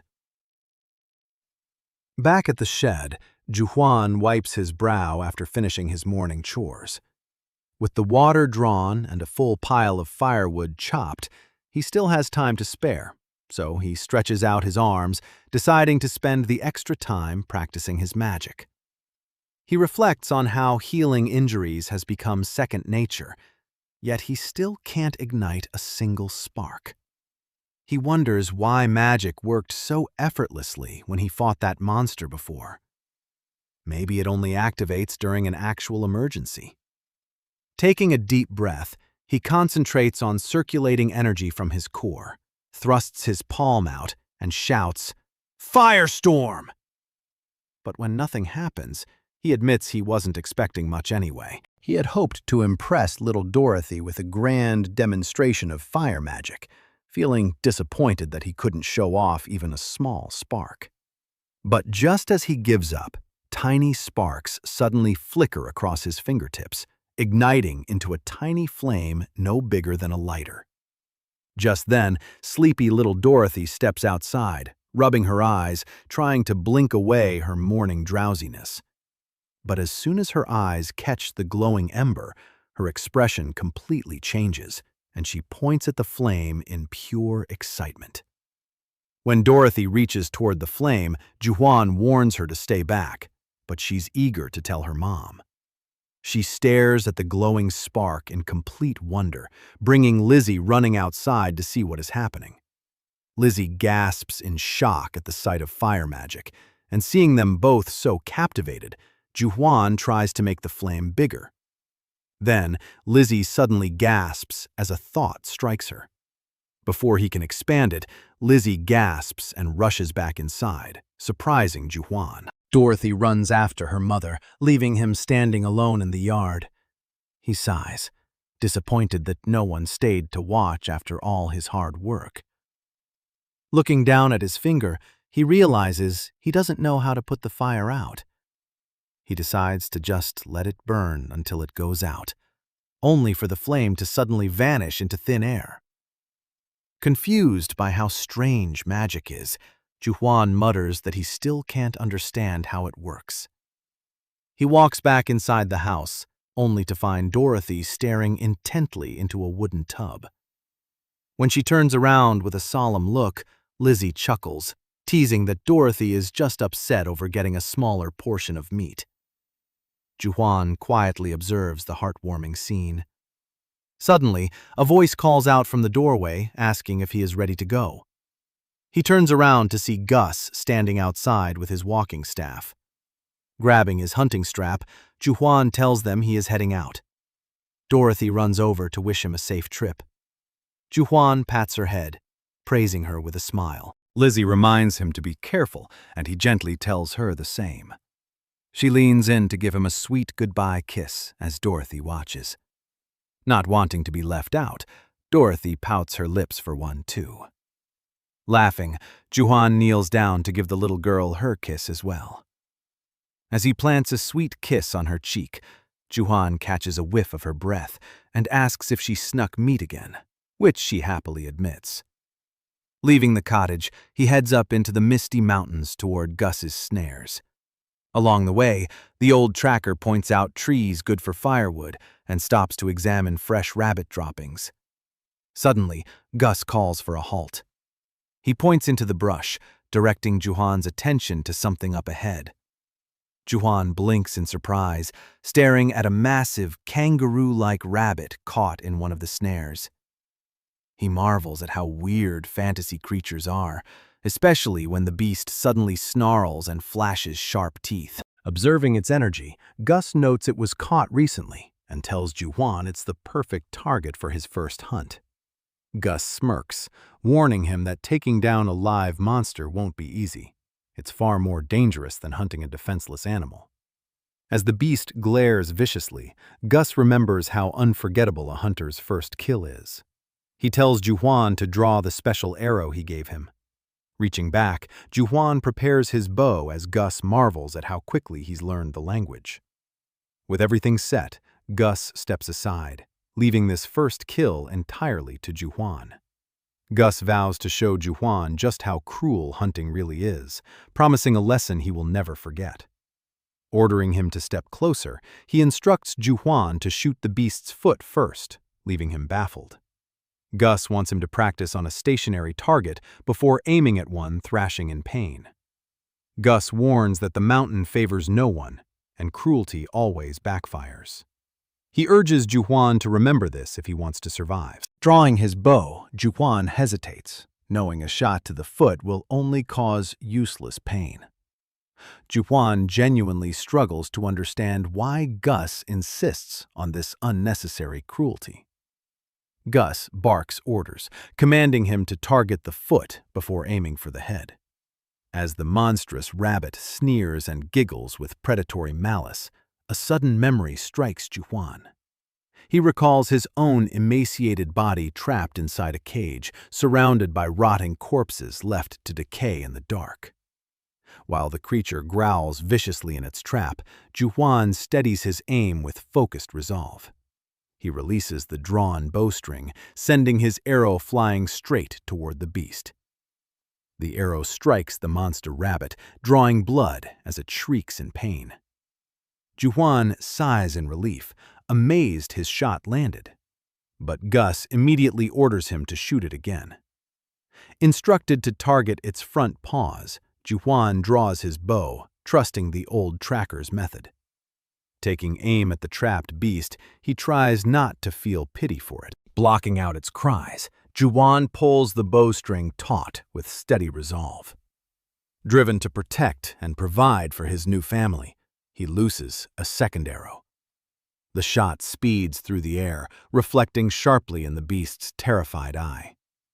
Juwan wrestles with discomfort, knowing he inflicted unnecessary pain just for practice. He accepts that hunting is cruel by nature, not a romantic pursuit. Looking down at his hands, he feels the weight of his growing strength. Gus hands him a bag of game and tells him to take the catch home. The old tracker nods in confirmation, saying they still need to secure one final rabbit. Juwan glances sideways attentively. Looking down at the rabbits already in his bag, Juwan notes that the next beast looks completely different, though Gus tells him to hurry and finish the hunt. Yet as Juwan adjusts his bow, something suddenly makes him pause. He wonders if they could just raise the rabbit instead of killing it, since they breed easily. Turning to Gus, Juwan gestures awkwardly, asking to take one home alive. Gus chuckles at the soft-hearted idea, but warmly agrees to go along with it. He tells him to catch it alive, and Juwan readies his bag with enthusiasm. Carrying the heavy sack, Juwan moves through the woods beside the old tracker. He sneaks forward and carefully opens the bag wide. Just ahead, a plump black rabbit sits quietly in the foliage. In a moment, the creature is captured, leaving only empty grass. Returning to the wooden cottages, Juwan looks out the window, reflecting on how, in his original world, he had no hope of ever having a family or a real purpose. While whittling timber, Juwan reflects on how strange it feels to finally have a family, giving him a true purpose to live and work. Suddenly, a wooden box on a nearby table catches his eye.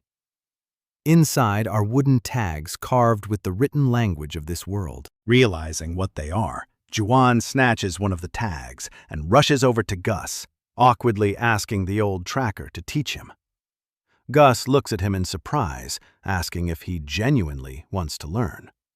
Scratching his head in mild confusion, Gus walks over toward a wooden storage trunk in the corner. He opens the chest, saying he will need a few more supplies. Juwan eagerly hands over all the tags, pleading for the lesson to begin. Chuckling, Gus tells him to follow along, and soon Juwan is at the desk, using a quill pen to practice writing on paper.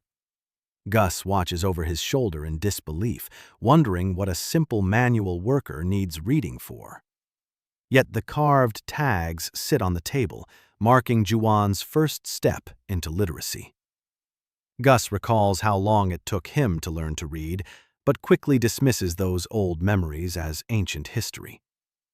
Looking out toward the distant mountains, He considers the nearby villagers, well aware that goblin attacks spike around this season. Watching Juhwan study, Gus notes how fast he learns, confident he could hold his own beside experienced hunters.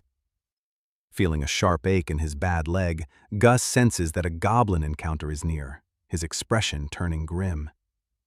Meanwhile, back at the peaceful forest cottage, Lizzie sits on the floor cutting cloth, while little Dorothy eagerly asks if the new clothes are for her.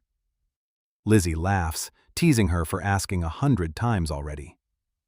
Hearing the door open, Lizzie turns toward the entrance and calls out Juhwan's name.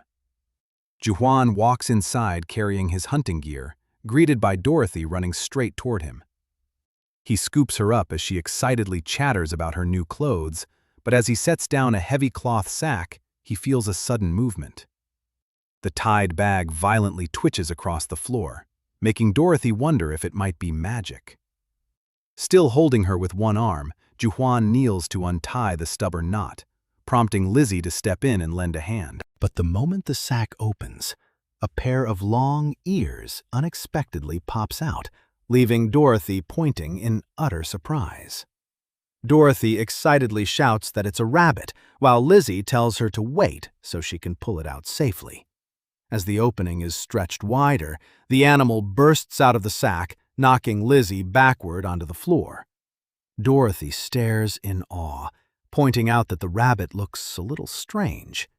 Focusing on the small horn protruding from its forehead, the creature stands on its hind legs in mild confusion. Dorothy immediately squeals over how adorable it is, while Lizzie warns her not to get close. Fearing the horn could make it dangerous, Lizzie slowly creeps forward, offering to catch it herself. Tensing up, she lunges in with open arms and easily scoops up the horned rabbit, surprised by how smoothly it went. Lizzie finds it strange that a wild rabbit was caught so easily, but as she takes a closer look, she notices a dark bruise on its side and realizes it's injured. Seeing the creature in pain, Dorothy grows worried, turning to Juhwan to tell him the bunny is hurt. Juhwan steps forward and asks Lizzie to hand it over. Lizzie carefully places the small animal into his arms, and Juhwan examines its body with gentle concern.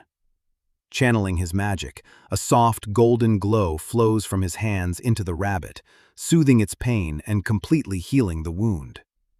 Dorothy gasps with sparkling eyes, declaring that he's amazing, making Juhwan clear his throat in embarrassment as she hugs his leg tightly. As he prepares to set the rabbit down, Dorothy rushes back over carrying a small woven basket. He gently lowers the creature inside, where it instantly curls up and falls fast asleep. Looking down, Juhwan softly tells Dorothy to protect the little bunny. Lizzie smiles, explaining that Papa wants her to take care of it, leaving Dorothy thrilled by her new responsibility. Dorothy beams with pride, promising to take wonderful care of her new friend. They all gather around, watching the bunny rest peacefully in its basket. Sharing a quiet smile, Juhwan and Lizzie enjoy the calm atmosphere. As night falls over the quiet mountain cottage, Dorothy drifts off to sleep with the basket tucked beside her pillow. Later that evening, Juhwan and Lizzie sit together studying letter tiles, while he reflects on how easily human desires grow. He remembers wanting to expand their home so Dorothy had more space to play, and now, with a real family, he's eager to master reading and writing. Looking at Lizzie, he knows that what he feels most grateful for is her. As she patiently recites word cards for him, he realizes how exhausted she must be after a long day of work. Wanting to help her relax, Juhwan reaches out to place his hands on her shoulders. Startled by the sudden contact, Lizzie stammers a soft, "Thank you." He gently massages her shoulder muscles, bringing a warm flush to her cheeks. His touch glides smoothly down along her arms, stopping as his hands rest over hers. Juhwan pulls her back into a snug embrace, taking her by surprise, and they hold each other closely in the dim glow of the lantern. Meanwhile, the village chief travels by carriage toward the big city to meet an information broker. Crammed tightly between other passengers on the bumpy ride, he grumbles over the long journey and expenses. He reminds himself that while most healing mages are frail, Juwan is exceptionally tall and powerful. Confident in his scheme, he smirks at the thought of earning gold for selling such valuable news. Nearby passengers discuss rumors of summoning a hero to protect their nation, debating whether the hero reported in the enemy country could be real or fake. One passenger points out that a hero from another world would look distinct, making an imposter easy to spot. Listening quietly, the chief remembers their region sits right near the border of that enemy nation. As the carriage rolls on, back at the cottage, Dorothy gently wakes up her little horned rabbit to play. She looks up in surprise when Lizzie teasingly brings up eating it, scoffing that nobody eats tiny baby bunnies. Lizzie laughingly tells her to stop drooling over it then, sending Dorothy happily trotting off to grab some food for her pet. Outside, Dorothy wonders why Juwan built a wooden fence when they already have a house, until she suddenly remembers she came out to feed the rabbits in their pen. Looking over the fence, she giggles that one rabbit is surprisingly big and ugly. Handing over a handful of fresh grass, she tells them to behave while she's busy. Suddenly, the pile of greens multiplies right before her eyes. Realizing she might possess magic too, she gets excited to show Juwan when he returns. She even daydreams about duplicating wolf meat so her family can feast together. Overjoyed, she happily feeds her pets. Meanwhile, inside, Lizzie holds the giant wolf pelt Juwan hunted. She feels reluctant to sell it, since it was his very first trophy. Yet she worries about buying him proper clothes, boots, and household supplies. Staring at a single small rabbit hide, she knows it won't be enough, leaving her torn over what to do. To resolve her financial struggles, Lizzie pulls back her long hair and picks up a sharp pair of scissors. Outside, Juwan calls out that he's finally back home, and Dorothy rushes into his arms to greet him. Juwan steps into the room with a warm smile, only to stop dead in his tracks. Lizzie's long hair is completely gone, cut short right above her shoulders. Stunned, Juwan barely manages to say her name, as Lizzie softly explains that she cut it herself. Dorothy pouts in protest, shouting that her hair was so pretty before. Juwan realizes she sacrificed her hair to sell for extra money. Walking over to her, he gently reaches out to brush her short hair. Lizzie marvels at how different and tender he is compared to anyone else. Knowing women usually sell hair out of desperate necessity, his heartfelt kindness brings sudden tears to her eyes. She pulls him into a tight, warm embrace as little Dorothy beams happily at them both. Before heading out, Dorothy sits on Juwan's wooden carrier frame and insists her mother ride along too, though Lizzie laughingly declines as Juwan effortlessly lifts the little girl up. With Dorothy excitedly pointing the way, they set off together toward the town. Soon, they arrive at a bustling market square filled with shops and lively crowds. Dorothy runs ahead, caught up in the tempting smells of fresh food, while Juwan looks around, realizing how long it has been since he last walked through a crowded street. Watching strangers pass by, he remembers seeing happy families in the snow back in his old world, where he always had to walk through the bustling crowds entirely alone. Now, however, he has Lizzie walking faithfully by his side and a cheerful child leading the way. A quiet warmth fills his heart as he finally experiences what it truly feels like to have a family. Suddenly, Dorothy dashes off toward a wooden market stall, her eyes wide with wonder as she marvels at the items on display. The merchant shouts out to attract customers, inviting everyone nearby to step right up and trade. Dorothy gasps in curiosity as she wanders over, spotting a young boy who turns around in surprise. She points at him and calls him scary, leaving the boy thoroughly baffled. Lizzie tells her daughter to stay close, while Juwan wonders if the boy resembles him. At the stall counter, Lizzie lays down her cut hair and a rabbit pelt to trade. The merchant inspects the offering with a doubtful frown, claiming that pelts like this have flooded the market and dropped in value.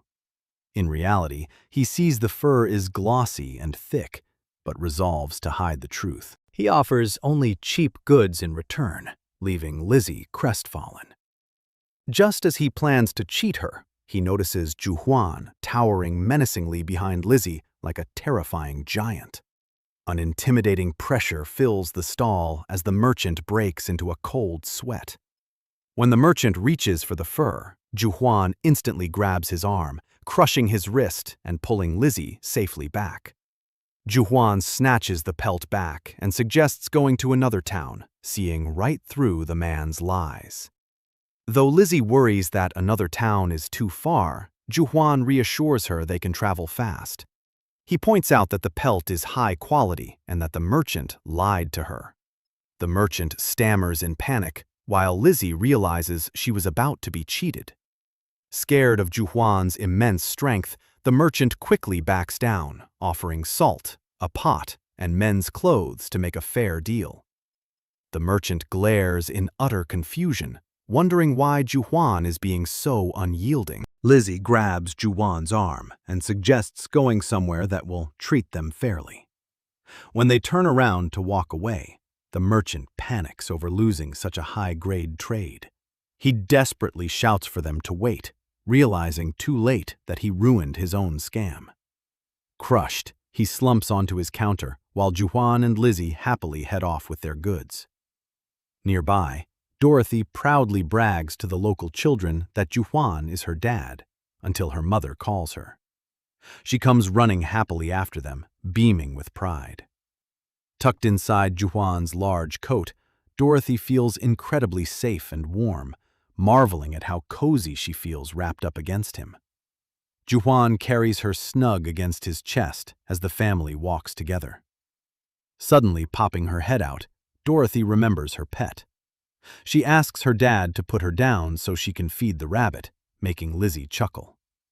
Juwan gently sets her on her feet, and she dashes excitedly toward the hut to greet her pet. Dorothy gathers a fresh bunch of leaves, running eagerly toward the pen to feed her pet rabbit. But as she reaches the coop, her eyes widen in shock.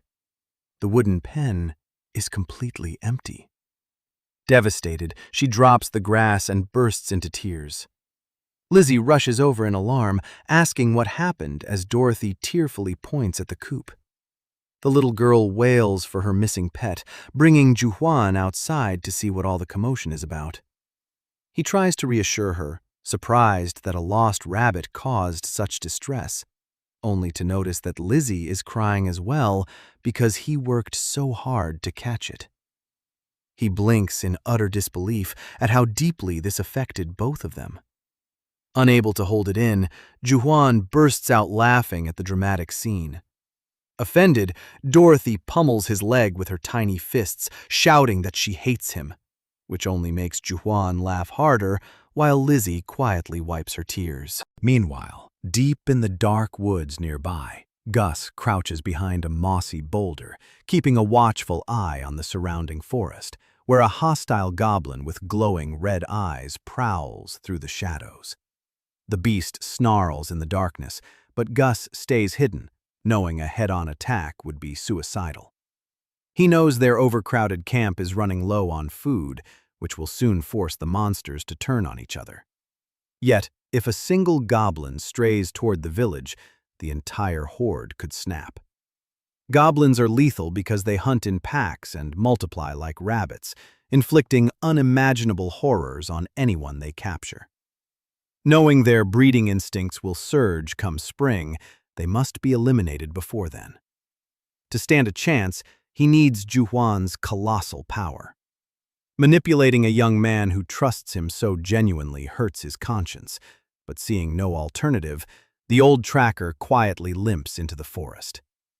The next morning, Lizzie steps outside, yawning as sunlight fills the yard. She notices a familiar silhouette entering the wooden shed and calls out Juwan's name. Curious, she walks across the grass to see what he is doing.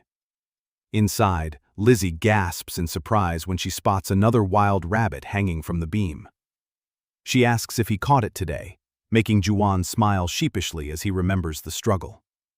He had lunged frantically through the mountain brush, crashing face first into the dirt while the creature easily leaped out of reach. The rabbit had perched calmly nearby, mockingly watching him. Winded on one knee, Juwan realized catching it alive was impossible, but his stubborn pride refused to let him give up. He had sprinted wild-eyed through the woods until he finally caught it. Back in the present, he casually claims it was easy, prompting Lizzie to applaud his skill.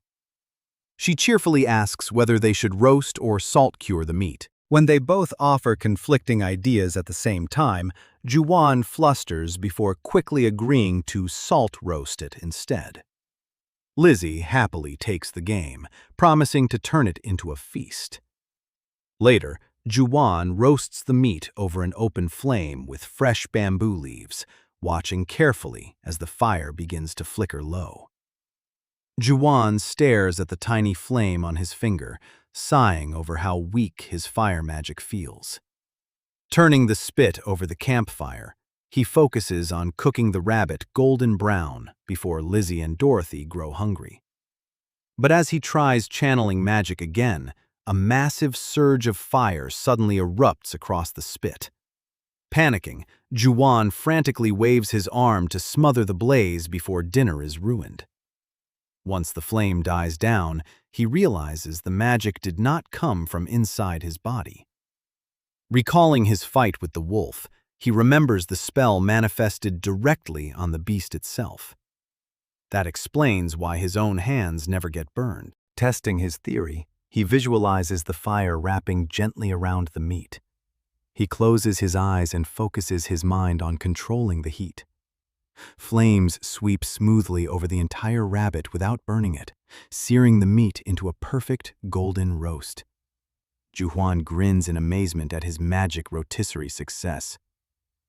Back inside, the steaming, golden dish smells incredible on the table. Lizzie marvels at the impressive meal, while Dorothy cheers excitedly for meat.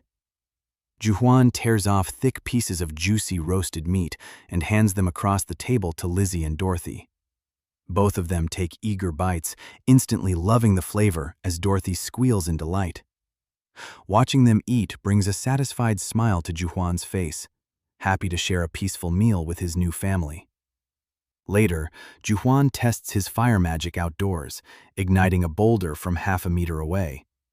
Seeing how fast the flames take hold, he realizes how dangerous this magic could be against living targets. But with both healing and offense in his hands, he feels confident he can protect the happy life he always wanted. Just as he stands reflecting in the forest, a shout from the house alerts him that the horned rabbit has finally woken up. Inside, Dorothy happily carries the rabbit around in a basket to show at the house. She brings it past the kitchen hearth, proudly calling it a very important place, while the little creature looks on. Next, she points at a plain wooden wall, leaving the rabbit thoroughly confused. She then carries the basket over to Lizzie, introducing her as her mom so the rabbit remembers her face. As Juwan steps through the doorway, Dorothy trots up and holds out the basket, proudly introducing him as her dad. Dorothy announces that the rabbit's name is also Dorothy, leaving Juwan baffled. Lizzie overhears and asks what she means, hesitating awkwardly as Juwan ponders the situation. Suddenly, a wild misunderstanding strikes Juwan as he looks at Lizzie's slender frame and drops down onto one knee to ask if she is carrying a baby. Lizzie turns bright red in shock, frantically waving her hands to insist there is no baby. Juwan sheepishly backs off, realizing he jumped to conclusions.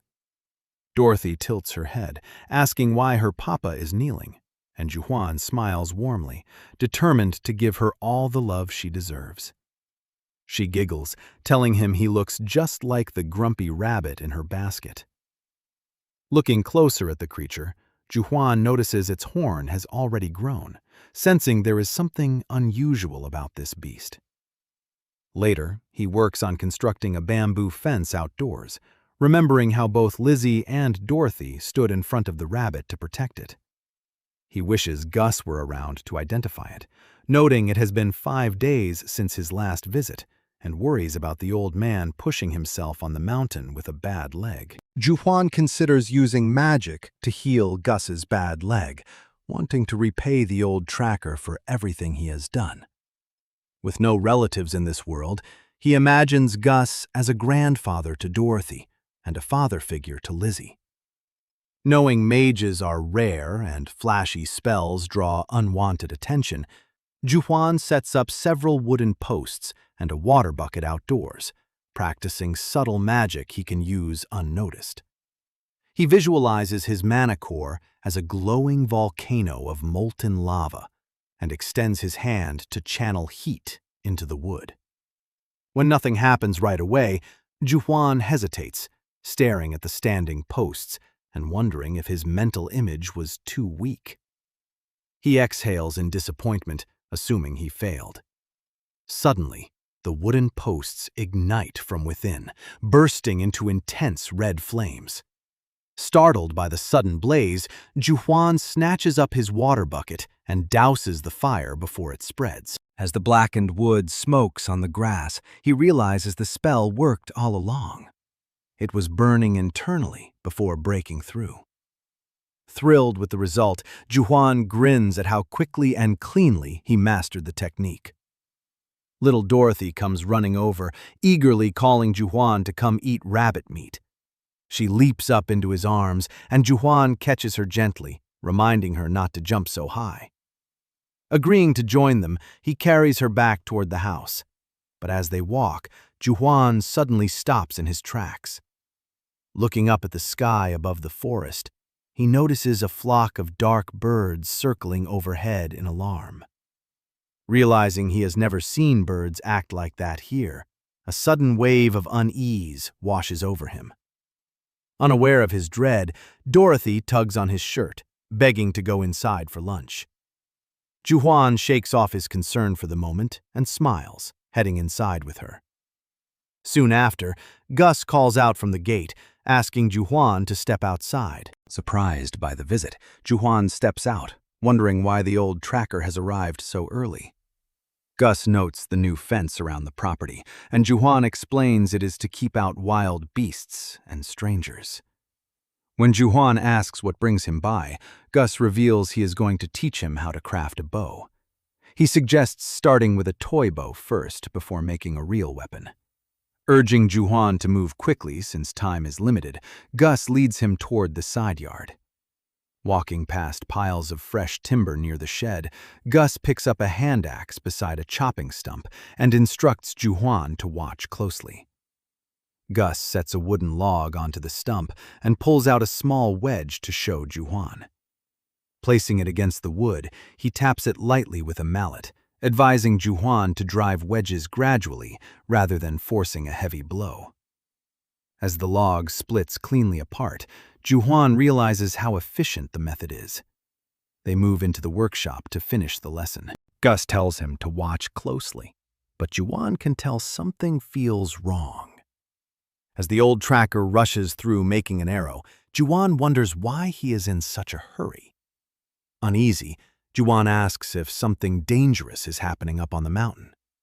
He mentions the strange, circling birds, but Gus dismisses it, blaming hungry wolves deep in the forest. Handing Juhuan the finished arrow to practice with, Gus sends him back home, promising to teach him more later as Juhuan bows politely. Juhuan walks back down the path, completely unaware of Gus watching him from behind. Gus's expression turns grave once he is alone. Days ago, he informed the village chief about finding goblin tracks in the mountain. The chief immediately dispatched his son to a nearby town half a day away to report the danger to the local guild branch. Though it is only a small branch, help should be dispatched shortly. Still, Gus knows he cannot lower his guard, since goblins move much faster than expected. And the flock of birds Juan saw means scavengers are already gathering over human corpses. Gus recalls a small compound in the mountains where a few people were staying, believing a woman there drew the goblins' attention. Knowing the monsters are close and help is days away, his expression darkens with cold calculation. As Juan hurries back toward home, Gus ruthlessly reasons that even if the woman perishes, Juan can eventually rebuild his life as long as he survives. Standing resolute, the old hunter draws his heavy sword, gripping the hilt with both hands.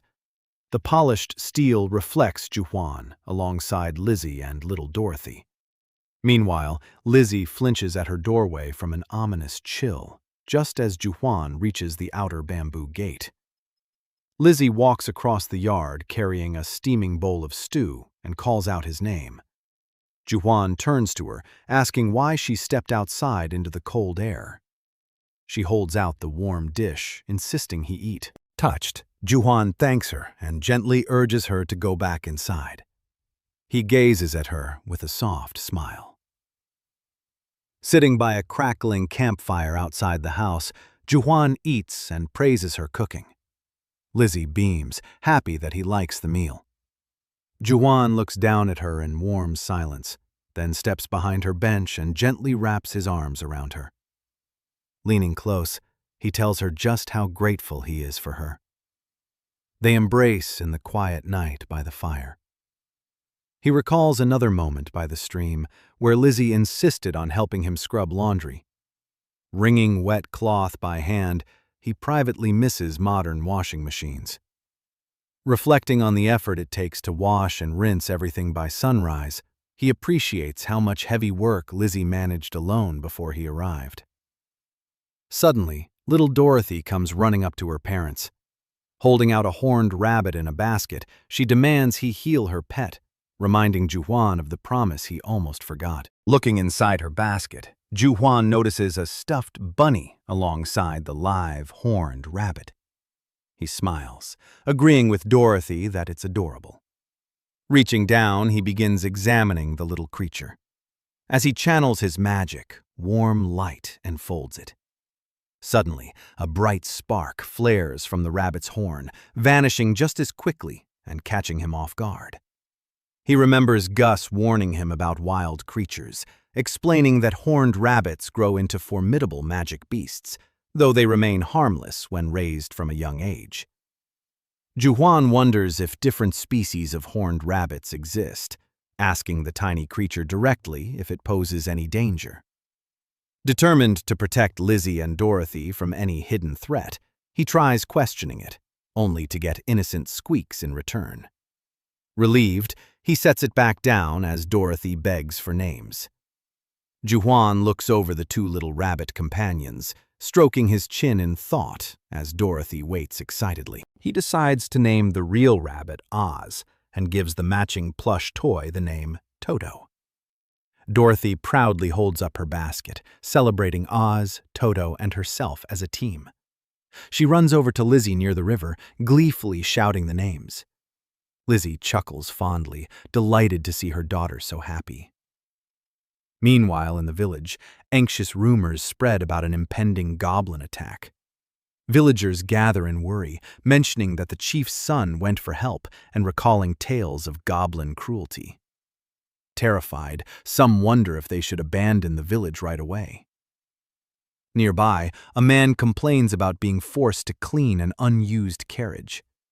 The woman insists they must prepare it as an escape transport if goblins invade. When he suggests using their own cart, she snaps that loading it openly would expose the chief's plan to flee. She orders him to quietly load food onto the carriage when no one is watching. Walking away in annoyance, he grumbles that nothing ever goes right. He recalls how rare healing mages are, frustrated that their schemes stalled out. Fuming over the setback, he angrily kicks a pebble across the dirt. Meanwhile, a sinister tension hangs heavy near the tree line. Watching from the thick brush, a hooded observer listens as ferocious roars echo through the woods. In the brush, the goblins turn on each other in a sudden, vicious brawl. A full mutiny erupts as their pent-up hunger and violent instincts explode. They crave to raid a village, but Gus knows it is still too early for that. He considers using his secret emergency method to redirect the ravenous horde. His focus turns toward the quiet house hidden in the woods. A cold realization flashes in his eyes. He recalls how Dorothy was once a timid child who hid away without smiling. Staring into the dark, he coldly decides that outsiders like Lizzie and Dorothy can be sacrificed. He recalls his father regretting raising him so young as a hunter. His father grieved that such a harsh life would only make him miserable. Yet, standing in the shadows, Gus rejects the pity, confident his life is perfect. Gus believes that chasing ultimate thrill, even at the cost of life, is what brings true fulfillment. In his eyes, facing extreme danger is the only way to forge a true, flawless hunter. Watching from the shadows, he sees the ravenous goblins heading directly toward the village. He reaches inside his cloak, readying his sealed lure to guide the horde. With a cold smile, he watches his dark scheme take shape without a shred of guilt. Elsewhere in the forest, a rabbit twitches beside a rope snare. Quiet footsteps rustle through the damp grass. Juhuan steps into the sunlit grove to claim his catch. Looking down at his knife, he realizes his past hesitation to kill game has completely faded. He lifts the rabbit and starts walking back through the trees. Suddenly, he stops in his tracks. He looks toward a ridge in the forest he has never explored. With time to spare before heading home, he figures there is no harm in taking a quick look. Pivoting on the trail, he shifts his direction. He ducks beneath the low-hanging tree branches ahead. Weapon ready, Juhuan strides deeper into the unexplored forest. Pushing through dense foliage, Juhuan notes how untouched this part of the forest feels.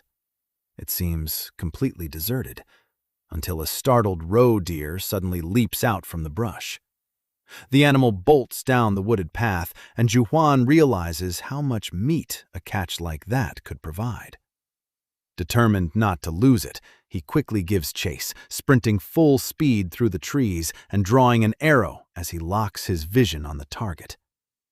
But his foot catches a hidden log along the ground, sending him crashing face first onto the dirt. Groaning in frustration, he accepts that the deer escaped. But as he pushes himself up, something unexpected catches his eye. Pressed into the dirt are strange footprints. They are definitely not human. Examining the trail, Juhuan realizes they were made very recently. Holding his bow ready, he cautiously follows the track. Meanwhile, elsewhere in the forest, Gus limps hurriedly through the trees, gasping for breath. Glancing back anxiously over his shoulder, he knows the goblin horde is right on his heels. He reaches for a pouch of musk deer powder, a potent lure capable of driving monsters wild. Tossing the dust into the wind behind him, the lead goblin catches a whiff of the strong scent, and its eyes glow with bloodthirsty fury. The frenzied goblin horde stampedes forward in a roaring rush as Gus keeps them trailing right behind him. Elsewhere, Juhuan walks along the quiet forest path, suddenly overcome by a wave of inexplicable anxiety. Scrambling up a rocky rise to get a better look, he stops dead in his tracks. Tracing the direction of the non-human footprints, he realizes with horror where the trail leads. Without a second thought, he leaps forward into a sprint, tearing through the trees as fast as his legs can carry him. He prays frantically to whatever god exists not to let him lose his new family.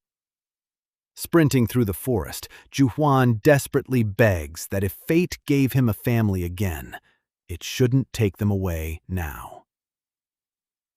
Meanwhile, at home, Dorothy waits for his return, telling her pet rabbit Oz they'll eat stew together once Dad gets back. When the little rabbit fidgets, she scolds him playfully not to eat first, tucking him back into her pouch vest. She proudly shows off the brand new pouch coat her mother made for her. As she heads out the door to wait for Juhwan, Lizzie calls after her to be careful, reminding her not to forget what Juhwan taught her. Skipping across the yard, Dorothy explains to Oz how happy Juhwan gets whenever she welcomes him home, insisting she can never miss greeting him. Suddenly, heavy thumping shakes the ground outside the fence, making her think Juhwan is already back. She reaches up to unlatch the wooden gate, but stops abruptly as she remembers Juhwan's strict rule to always make sure who is outside before opening the door.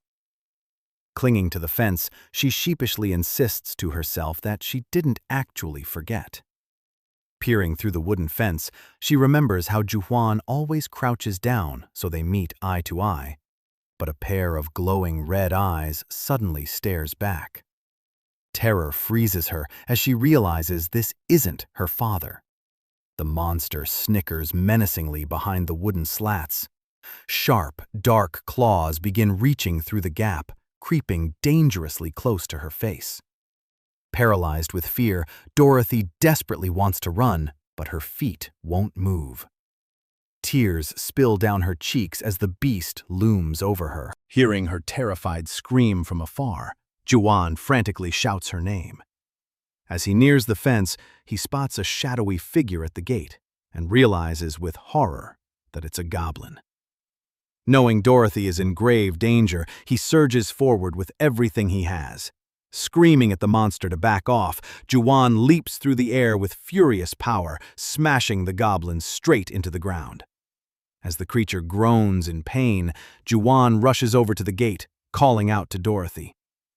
Tears stream down her face as she recognizes his voice, and Juhwan lets out a breath of pure relief seeing she's unharmed. He begins to comfort her, but a sudden noise behind him cuts his words short. A whole pack of enraged goblins emerges from the trees, charging right at them.